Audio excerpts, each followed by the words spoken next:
Hello, everybody, and as long as I've got this set up right, everything should be working after last week's changes. Hopefully. Fingers crossed. Hopefully. I'm sure chat will shout at us if they can't hear us enough. Or at least I'm hoping they will. Am I coming in pretty clear? There we go, they're talking to us now, it's all good. It took them a minute, though, to warm up. Apparently Mr. SPG will shout no matter what, and hopefully that's shouting out new bot name suggestions to add to my little list. Oh boy, got a growing list of new bot names coming in hot. Oh, yes, we have, but more on that later. For first things, okay. I've got to make sure that I say the word moist. There was a chocolate bribe, so got to make sure I say the word.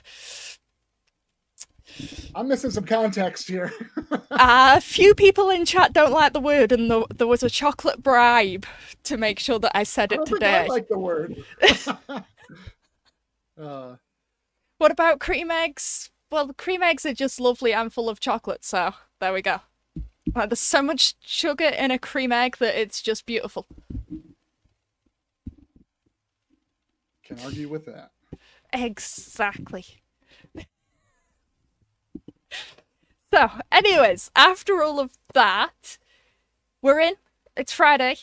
As you may have guessed by the stream title, there might be some reveals happening later on, so you might want to get in the giveaway.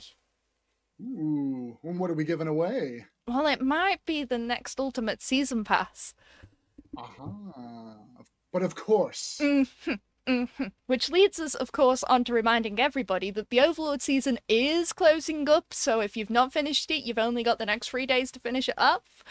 And on top of that, it's your last 3 days to earn and spend your regiment coins, because they will also refresh with the new season and update on Tuesday. So remember, Overlord season finishing and regiment coins refreshing, make sure you get them all spent up. I think those are the 2 big points for the weekend overall.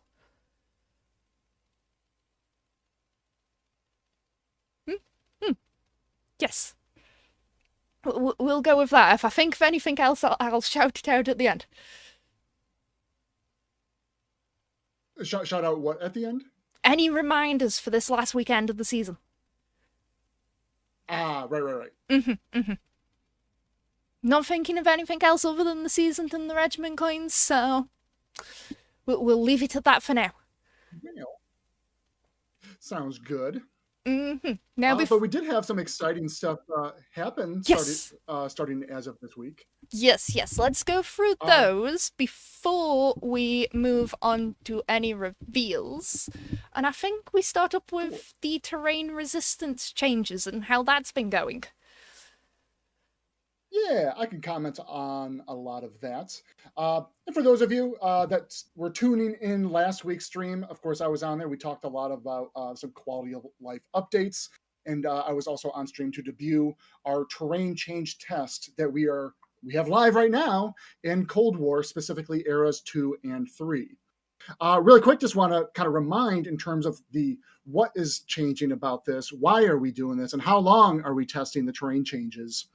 Just as a reminder, we are trying to take a look at some improvements to the gameplay and the fun factor of Cold War mode in and of itself. We're taking a look at matches that end too quickly. We do see a lot of maps that have averages of like under 5 minutes or even 3-minute matches, trying to take a look at how we can improve some of that, but also some of the YOLO, Lemming Train, and large team wolf pack mentality are some of the reasons as to why we are trying to take a look at adding some terrain handling changes, specifically to heavier vehicles in Cold War. Now, I want to stress that this is not going to be a one-all, be-all solve for Cold War in and of itself. This is why we are testing it out. This is a week-long test that went live as of this past Tuesday. This will be ending Monday night, right before the next season launch. So, and I want to ask you, the players, the community here on chat, give me a general pulse If you had a chance to jump into Cold War eras 2 or 3, had a chance to try out some of the heavier vehicles, specifically heavy tanks and a few TDs, what are you guys feeling?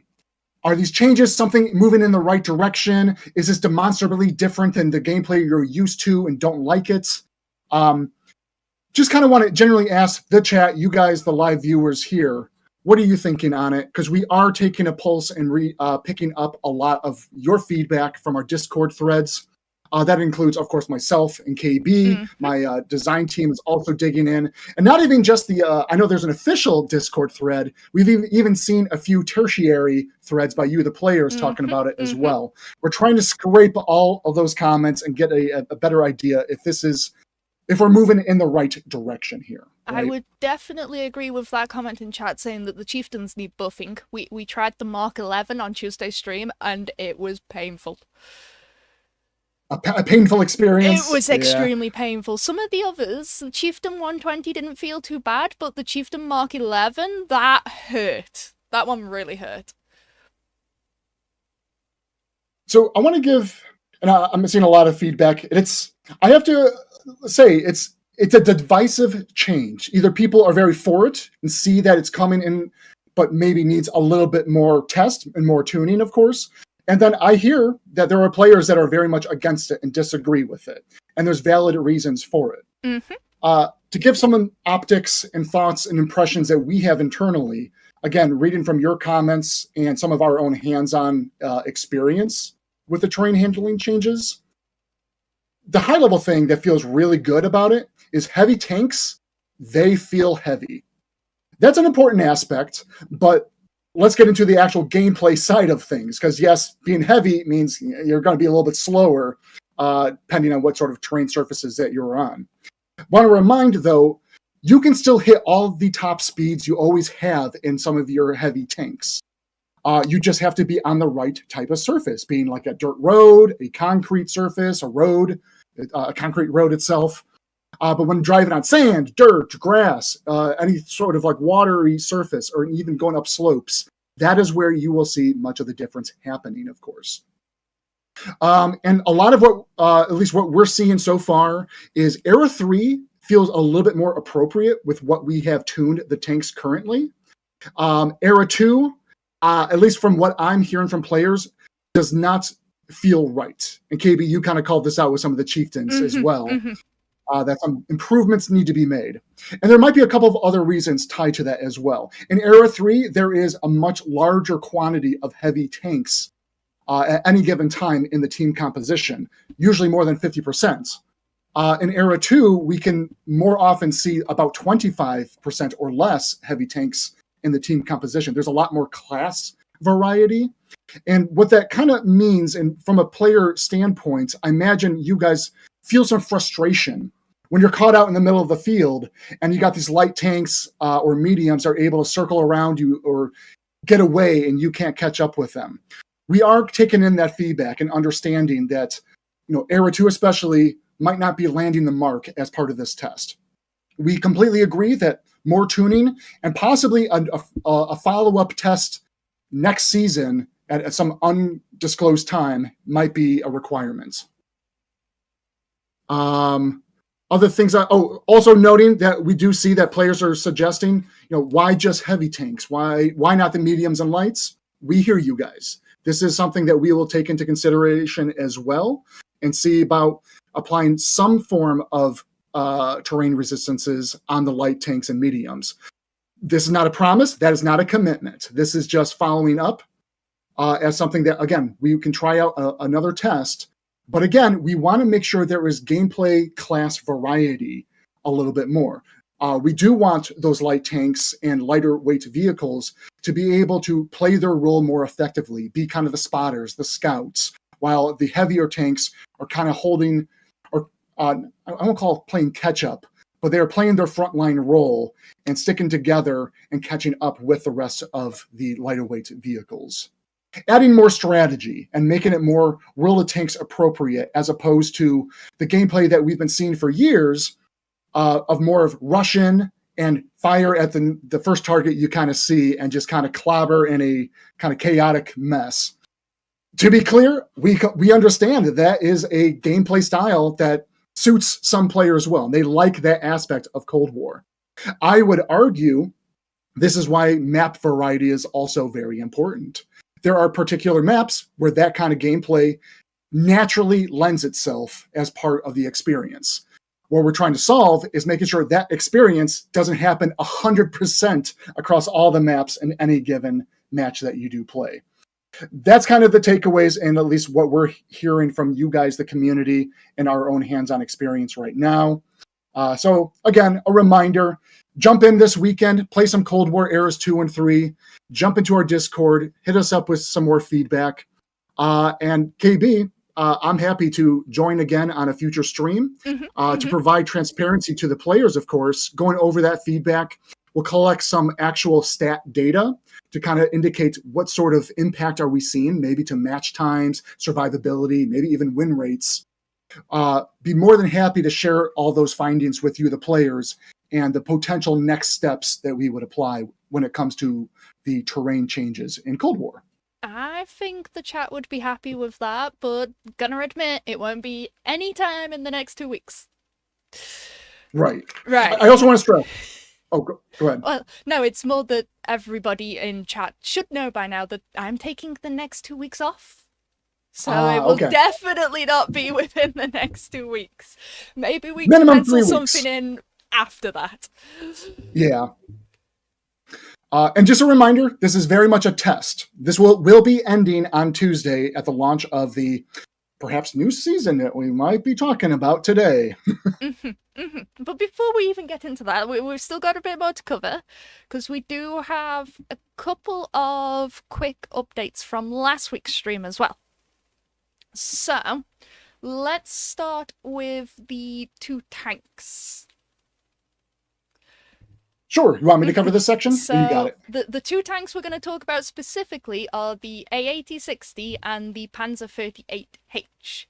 You want to take away what we're doing with them, and then I'll do all of the supporty bit afterwards? Yes. So part of the big quality of life initiative we addressed last week and on our portal article, this is a longer term set of changes we're doing, but coming in the launch of the next season, changes are coming to the 2 tanks that KB just called out. These tanks in particular will be moving up in their tiers. And do we have an asset to show the tank stats to kind of... don't. Unfortunately, that's something I've not actually had time to build this morning. Okay. Well, we'll have those available in the upcoming patch notes, of course. You guys will see the details. But the big takeaway, AAT60 and the PZ38H are both moving up in tier. They are moving up, and they will have stat adjustments to go along with being moved up. I can actually probably pull them so we can at least talk them through. Oh, sure. When the pages want to load. Ha ha ha. Balance changes, and then we will Control F. We're going to start with the Panzer 38. Which we will have to put its full name in. There we go. So, alongside it moving up to tier 3, of course, the value of the tank increases, but the main part of what you will see is that the HP pool will go from 300 up to 390. Reload time will decrease, so that will go from 2.29 down to 1.9 seconds, which increases the DPM and the rate of fire. So the DPM will become 1,263, while the rate of fire goes up to 31.58. Yes, that is the tank more commonly known as the Minnie Mouse. At the minute, those are the only adjustments. I'm sure our good friend Bam here can talk about these ones quite quickly. So we're addressing the HP, the decrease in reload, and the increase of rate of fire and DPM. All part of the balancing factor. Yes, these are premium tanks, but per sentiment and some feedback we have gotten, we are moving those tiers up, and of course, adjusting a lot of the stats themselves so they are applicable to those tier ranges. So it's not just taking the tank as it currently exists, moving it up. We do want to adjust it so it's still viable in its new tier range. Which stands the same for the AAT60. So, correct.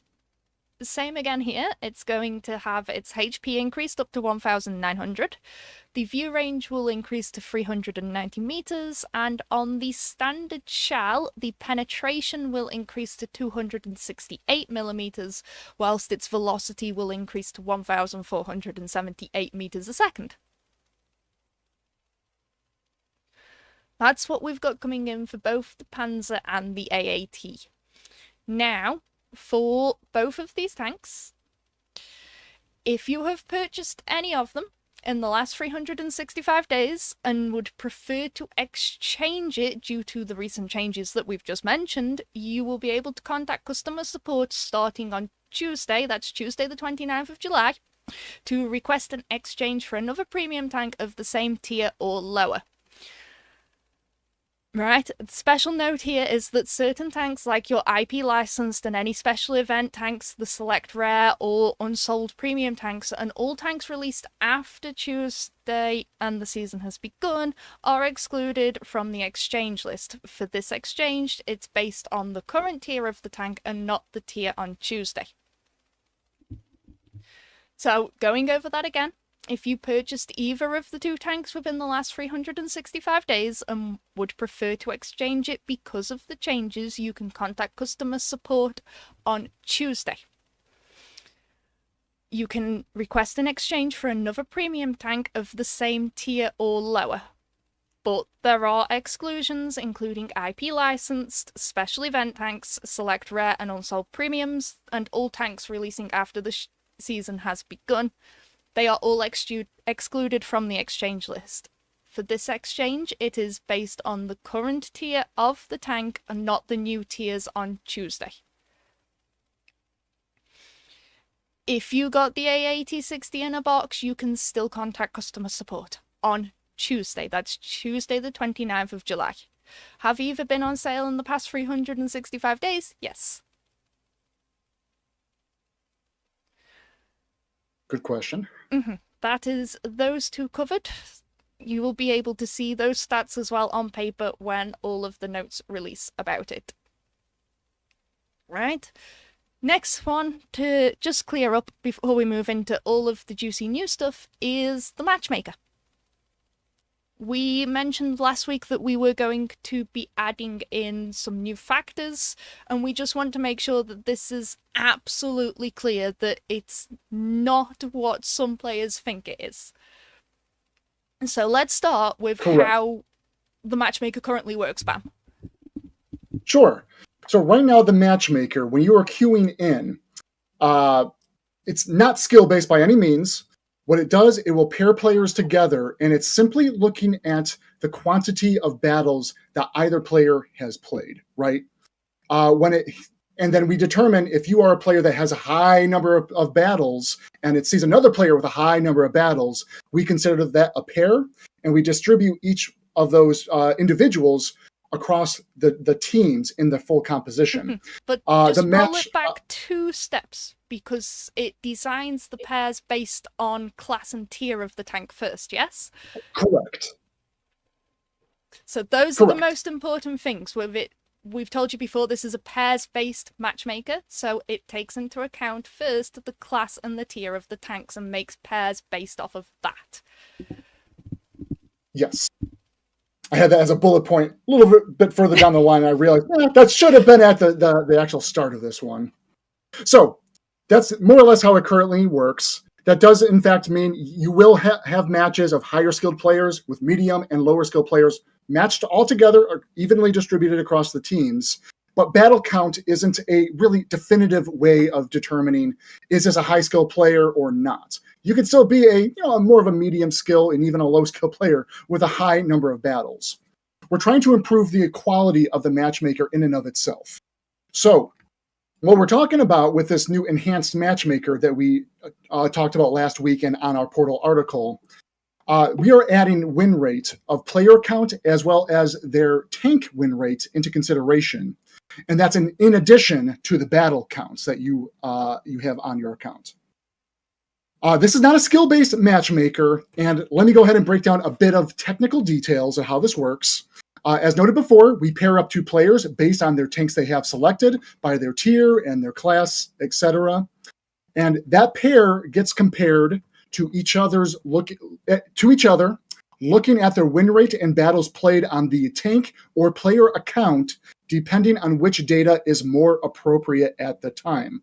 As an example, we will use your account win rate if, say, you are playing a tank for the very first time.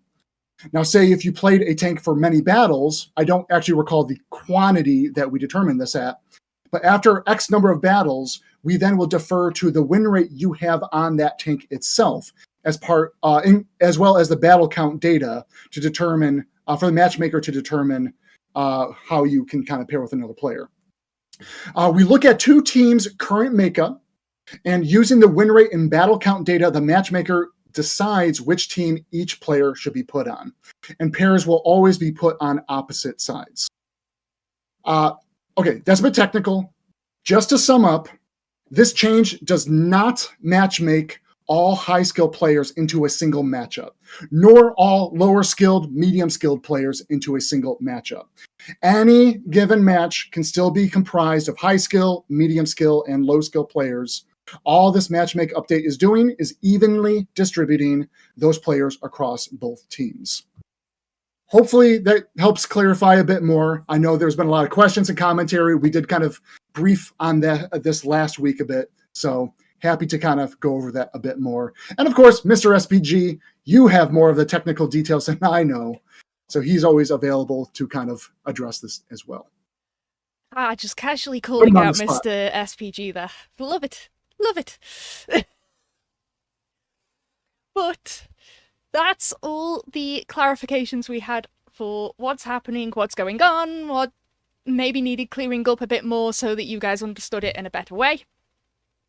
And now I think we might have some tapes to roll. What do you think? Ooh, is it time? Shall we give them what they wanted? I think this is what they're here for, and I think it is time. Okie dokie then, chat, take a load of this. When lightning strikes, the earth will shake, and the titans roar. A demon will awake, and legends will rise. Will you rise?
Okay then, I think that sufficiently introduced everything, at least in some form of fashion. There's some important map questions coming in, which I'm sure we'll get around to later. Oh, did I miss those? Okay. Sure Yes, thing. there's some map questions coming in, like, does teleporting still exist? Ah. Aha, aha. So yeah, so we've got lots to get through. Plenty of tanks, plenty of commanders, and plenty of stuff. All the good stuff, all the juicy noise. But let's start from the top and go with the Ultimate Season Pass, shall we? Yeah. Awesome new tanks. Awesome new content. And there's plenty of that coming. I think you want to really point out some stuff on the ADATs, yes? Yeah, let's start with this one.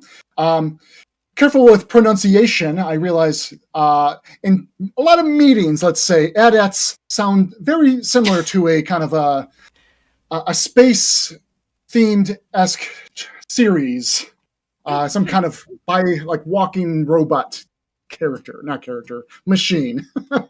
Anyway, ADATS, here we go. Western Alliance Cold War Tank Era 3, light tank class here.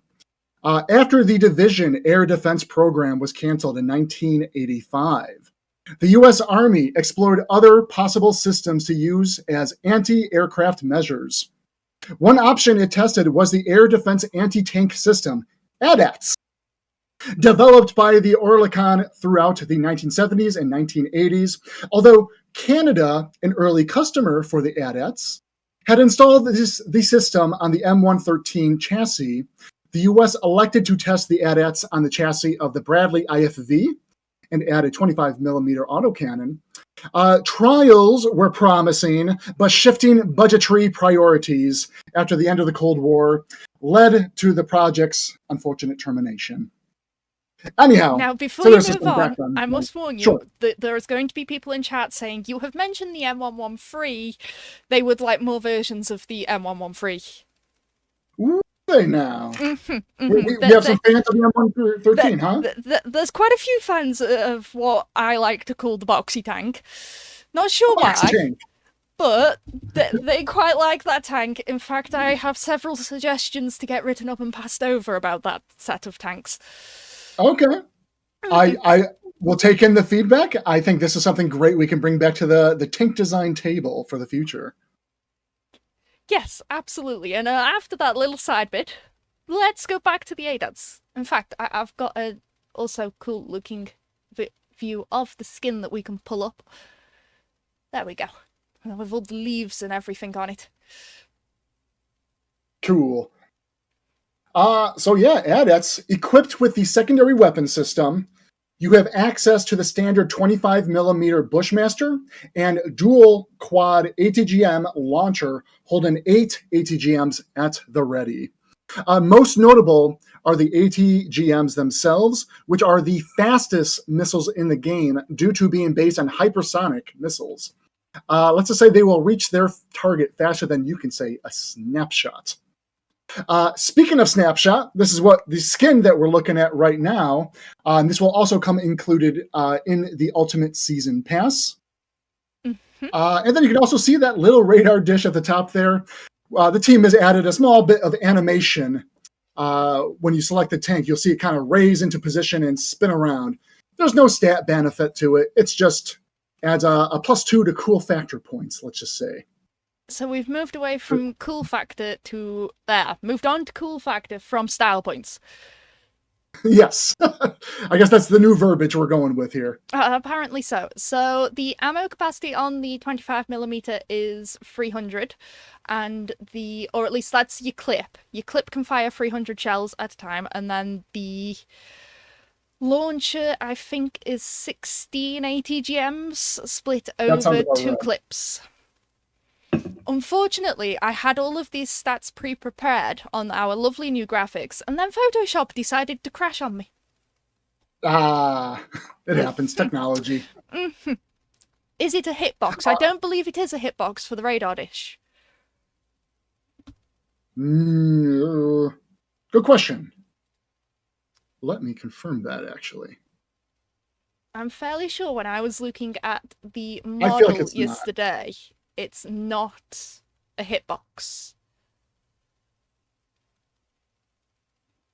Scroll down, scroll down.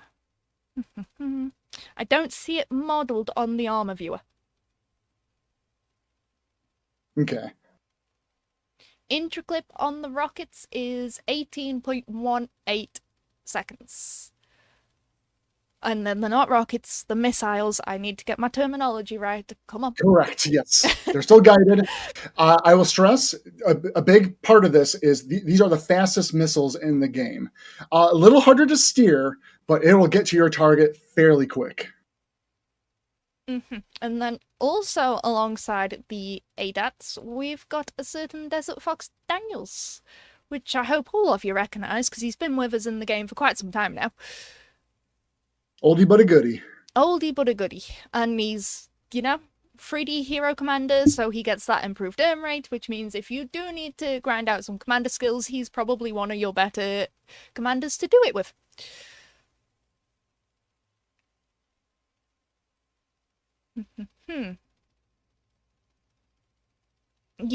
You've got him? Well, if you've already got him, you're going to be getting a second copy if you pick up the Ultimate Season Pass. But I think twin brother. Twin brother. With the same name and the same look. Did I say 2 clips of 6? No, I said 2 clips of 8.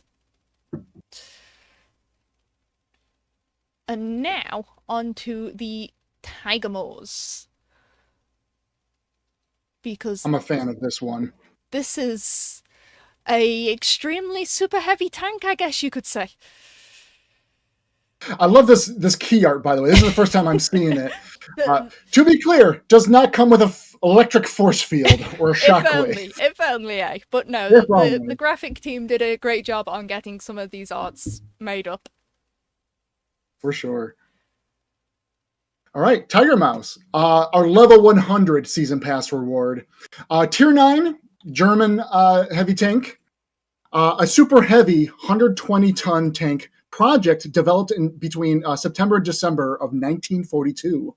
The vehicle was supposed to have the turret from the Panzer Maus, while the transmission compartment, cooling system, and some other modules were adopted from the VK4202H. The tank was designated the Tiger Mouse.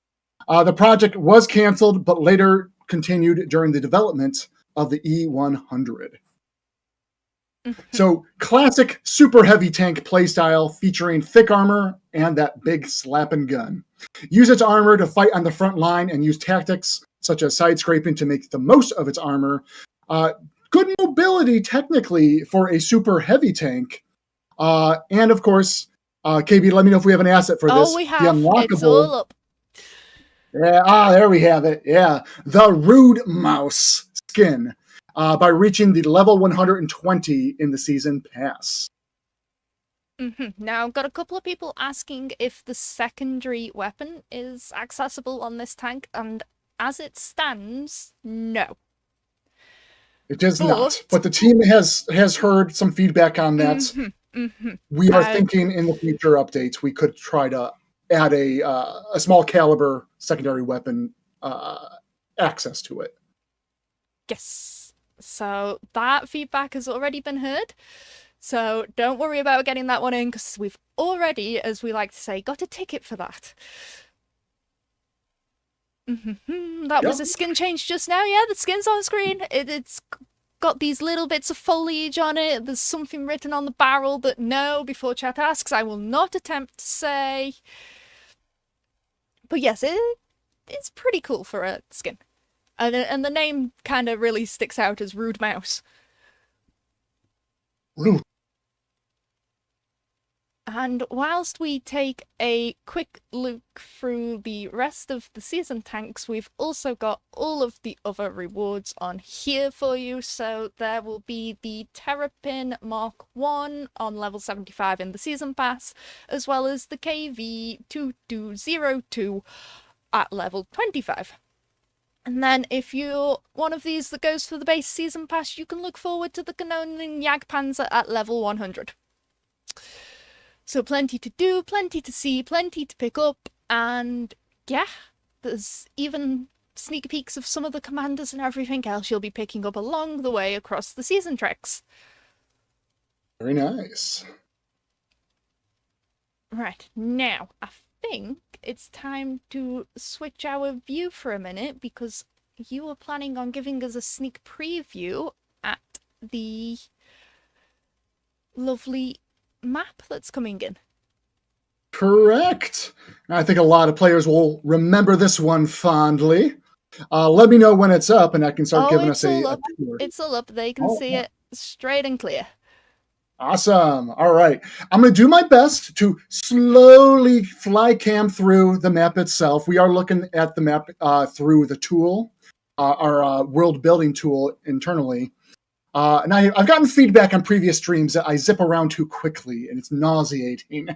So I'm keeping that in mind, and we'll try to take it slowly on this one. But hey, welcome everybody. Death Valley, formerly known as Community Map, is making its big debut, coming out in the Gods of Thunder season on Tuesday.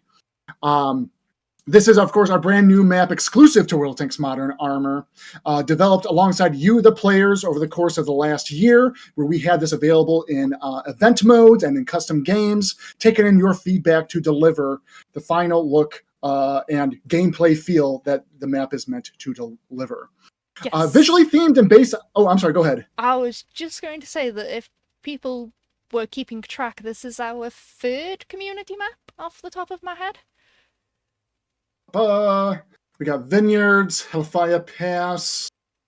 I kind of don't count Hellfire Pass, because it did come off of Scorpion Pass all those years ago. So Vineyards, Azure, and then this one. So third map that you guys have all been involved in. Fourth map. Fourth map. Well, yeah, Hellfire does kind of count. It's a kind of count. So say 3.5. 3.5. 3.5. But no. Splitting hairs here. So yeah, you guys had a chance to play this in a not so polished state, not a lot of set dressing, but here it is with all of its glory, final assets, culturals on the ground, lighting, etc. Visually themed and based on the southwest region of the U.S., featuring featuring irradiated, that's the word I'm going for, irradiated water, nuke sites, underground bunkers, and even a simulated suburban neighborhood that is begging to be destroyed. In fact, let's zoom in on that little neighborhood now. The size typed squirrel will be 1,400 by 1,400, so it is a larger map that's coming in. It will see tiers 8 and up, plus all eras of Cold War. And if you hadn't guessed, the camo environment that it uses will be desert. In normal game modes, it will support standard encounter, team destruction, and assault, but it will also support multi-base assault within the custom games for those of you who might want to use it for competitive play. I'm sure everybody recognises that hole. That hole. That hole. How many of you fell into that during all of the testing? The epic crater. Oh dear. It is in fact a death hole, yes. There's no coming back out of this. Yeah, no, there is no coming back out of it. Yeah.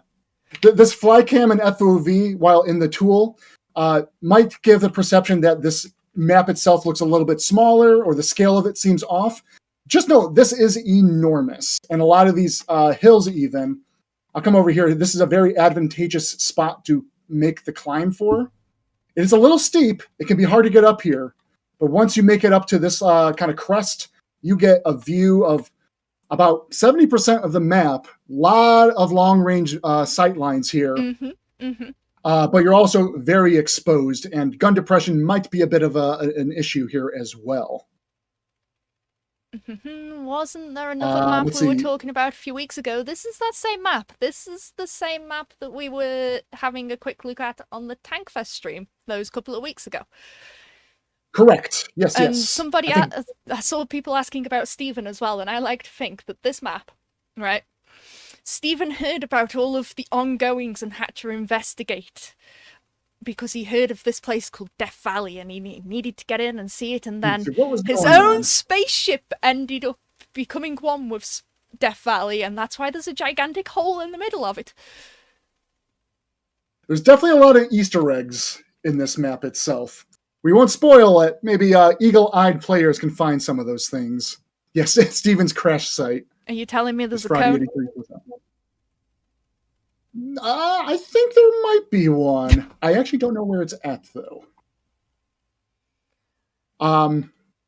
So any case, you guys also might recognize certain elements, as the foundation of the map was actually a blend of a scaling up our map's El Alamein blended in with Kasserine Pass. Mm-hmm. As a little example here, we got this kind of canyon run here that might seem very familiar to those of you that know Kasserine. But then also we have areas like this kind of mound in the middle and other areas expanding out this direction, loosely based on El Alamein. And then everything else was just kind of put in per a lot of the testing and feedback that we've gotten over the course of the year. And so, again, as KB had noted, Death Valley, welcome in your community map, everybody. Coming on Tuesday. Now, as normal, Death Valley will see the increased map rotation for the first couple of weeks, as we normally do. And then it's usually around 2 weeks that it gets that increased rotation, and then it will drop back down to normal. And speaking of map rotation, I believe we may have been evaluating another map. That is correct. Kind of riding off the heels of some of our quality of life initiatives, we spoke about map rotation updates. And the team has been going over a lot of maps, taking a look in terms of not just balance, but seeing about match times, moving around bases and spawns. And this is a timely process. And sometimes it could be a whole milestone in which we actually wait to deliver on something.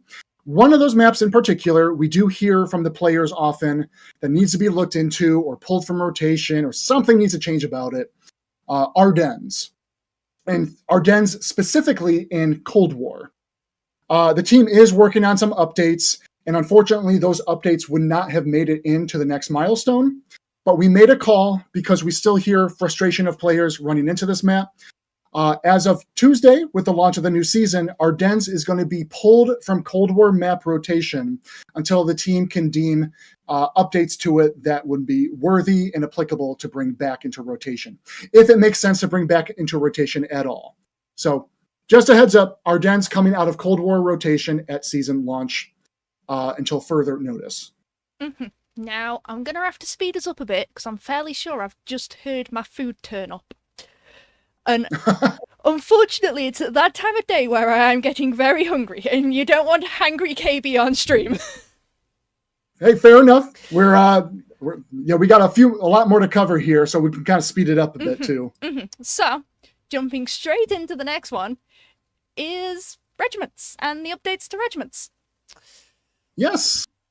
As we have noted before, Regiments is an ongoing initiative that you will see over the course of several seasons, more and more updates as we move forward, and always taking in feedback from you, the players.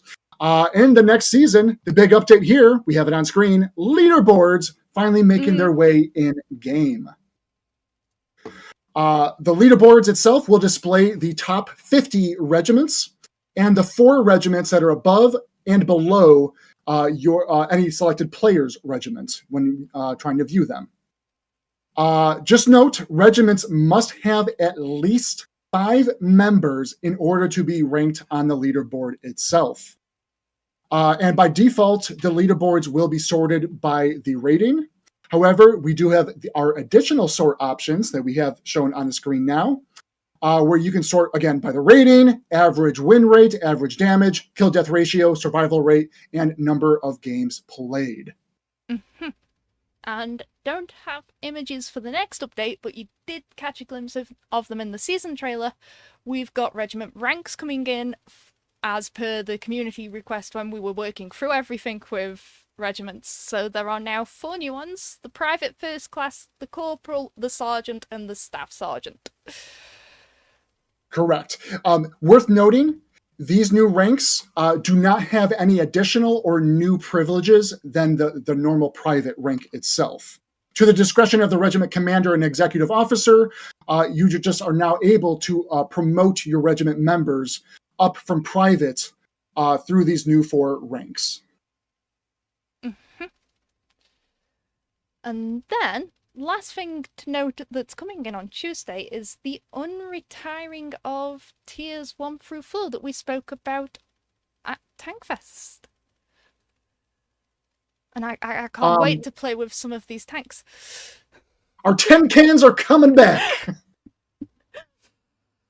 I was always a Cunningham person myself. I foresee Altractor memes. I want to get my hands on the Panzer 30H NA again. So yes, lots coming in.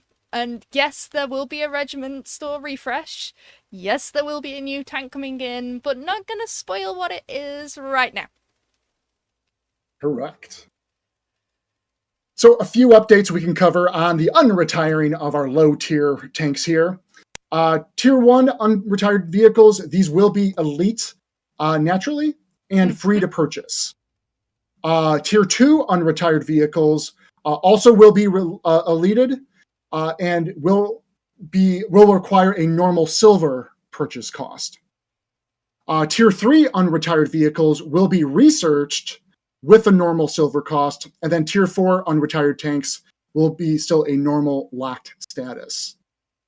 Any existing accounts that already own retired tanks, they will still be owned. No change at all. Any new accounts created after this update will have the Tier 1 starter vehicles unlocked for World War II instead of Tier 3. Mm-hmm. In addition, we are, for the map rotation, to support low-tier battles, we've added 3 additional maps into rotation for battle Tier 1 through 2, and that includes Ensk, Ghost Town, and Wide Park. Yes. One other couple of call-outs, because I've already seen the grant mentioned as well. Oh, okay, yeah. Mm-hmm. We do have updates to the grant coming in. Updated to a multi-turret vehicle. And can now use both the 75mm and the 37mm guns. Yes, and also mentioned, which we have an update for, is the T-22 prototype. Yeah, do you all remember this one? The kind of bulky Tier 1 tank, right? It is now being converted into a Tier 6 premium tank, where it more appropriately belongs, and in line with historical placement. If you do already own this tank, you will still own it, and it is going to be upgraded and converted to a Tier 6 premium. Okay, and that now officially covers everything.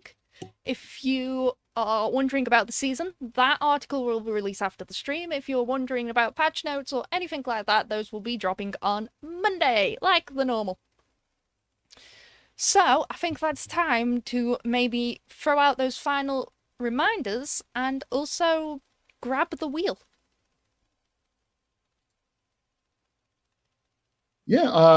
Reminder, as at the height of the stream, Overlord season coming to a close. If you haven't gotten that level 100 reward, you still have this weekend, of course.